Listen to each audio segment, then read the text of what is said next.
শুভ সকাল বন্ধুরা, সবাই কেমন আছো? আশা করি ভালো আছো, সুস্থ আছো আর সাবধানে আছো। আর আমার শরীরটা তো খারাপ, তোমাদের এর আগের দিন ব্লগেই বলেছিলাম।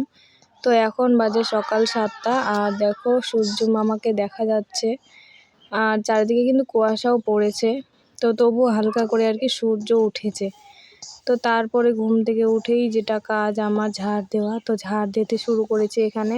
আর তনু এখনও ঘুমিয়েই আছে, তনু এখনও ঘুম থেকে ওঠেনি। আর অনুও কিন্তু শুয়েই আছে। আজকে যেহেতু 7টার সময় উঠেছি আর 7টার সময় এত কুয়াশা পড়েছে, তো সেই জন্য অনুকে আর উঠতে দেয়নি। মানে ঘুম থেকে তো জেগে গেছে কিন্তু উঠতে দেয়নি, শুয়েই থাকতে বলেছি আর কি।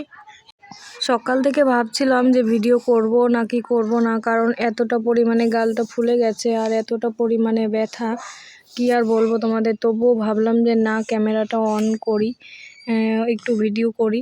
কিন্তু শেষ পর্যন্ত আর ভিডিও করতে পারিনি, জানো তো। কারণ হচ্ছে এতটা পরিমাণে ব্যথা করছিল যে সারাদিন শুয়ে থাকতেই হয়েছিল। আর সারাদিন না খেয়েই শুয়ে থাকতে হয়েছিল। সকালবেলা কোনো রকমে শুধুমাত্র সেদ্ধ ভাত রান্না করেছিলাম, আর তারপরে কিন্তু সারাদিন শুয়ে থেকেই ছিলাম আর কি। আর অনু তো ওভাবেই খেয়েছিল, মানে অনু না অনেক ভালো আর কি, জানো। ওকে যা দিই তাই কিন্তু খেতে চায়, অসুবিধা সুবিধা সেটা বোঝেও। জানি না যে তনু এখন কীরকম হবে, অনুর মতন যা পাবে তাই দিয়ে খেতে পারবে কি না সেটা জানি না। তবে যাই হোক, এখানে সকালে সমস্ত কাজ, বাসি কাজগুলো কিন্তু আমি করে নিয়েছিলাম। কি করব বলো, কেউ তো নেই যে করে দেবে, তাই সমস্ত কাজই এখানে করে নিয়েছিলাম। আর তারপরে আর ভিডিও কন্টিনিউ আর কি করতে পারিনি। এখানে কয়েকটা জামা কাপড় জড়ো হয়েছিল, তো অনুকে বলেছিলাম যে একটু হাতে হাতে এনে দিতে, তো ও আমার হাতে হাতে অনেক কাজই কিন্তু করে দেয়।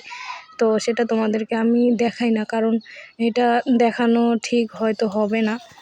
তো যাই হোক, ও একটু আমাকে কাপড়গুলো এনে দিল আর আমিও কাপড়গুলো ডুবিয়ে রাখলাম এখানে, কারণ এই কাপড়গুলো না ধুতেই হবে আজকে। কারণ কি বলো তো, মানে তনু অনু এদেরই সোয়েটার প্যান্ট এগুলোই ছিল আর কি। আজকে যদি এগুলো না ধুই তাহলে কিন্তু ওরা যে পরবে তার মতনও কোনো কাপড় আর কি থাকবে না। সেই জন্য কাপড়গুলো ডুবিয়ে দিয়ে আমি এখানে এই যে বাসনগুলো মেজে নিচ্ছি। আর কালকে হচ্ছে রাত্রেবেলাও রান্না করিনি, মুড়ি খেয়েছিলাম। মানে এইটার জন্যই আর কি এতটা পরিমাণে ব্যথা, সেই জন্যই আর কি রান্না করতেও পারিনি।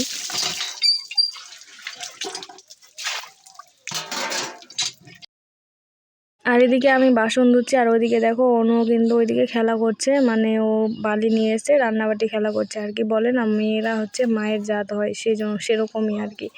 তো তারপরে এই যে রান্নাঘরের এখানে গ্যাস ওভেনটা মুছে পরিষ্কার করতে নিতে চলে এসেছি। আর গ্যাস ওভেনটা মুছে নেব, আর তারপরে কিন্তু তনুও ঘুম থেকে উঠে যায়। আর এই শরীর খারাপের দিনগুলোতে জানো তো, বাচ্চা কাচ্চারাও বেশি মানে আর কি জ্বালাতন করে, থাকতে চায় না, ঘ্যান ঘ্যান করে সব সময়।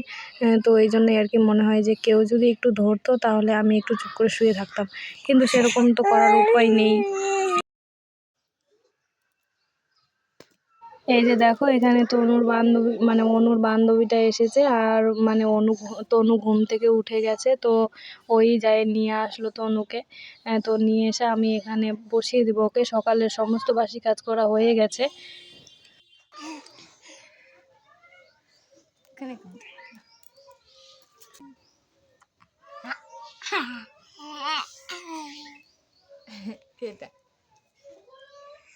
বাবা বাবা বাবা ক্যামেরার সামনে নিয়ে আসলেই খালি ক্যামেরা ঘাঁটতে চায়, মানে দেখতে চায় আর কি, ফোনটা নিতে চায়। দেখছো, ওর দুষ্টুমি করা কিন্তু শুরু হয়ে গেছে এখানে।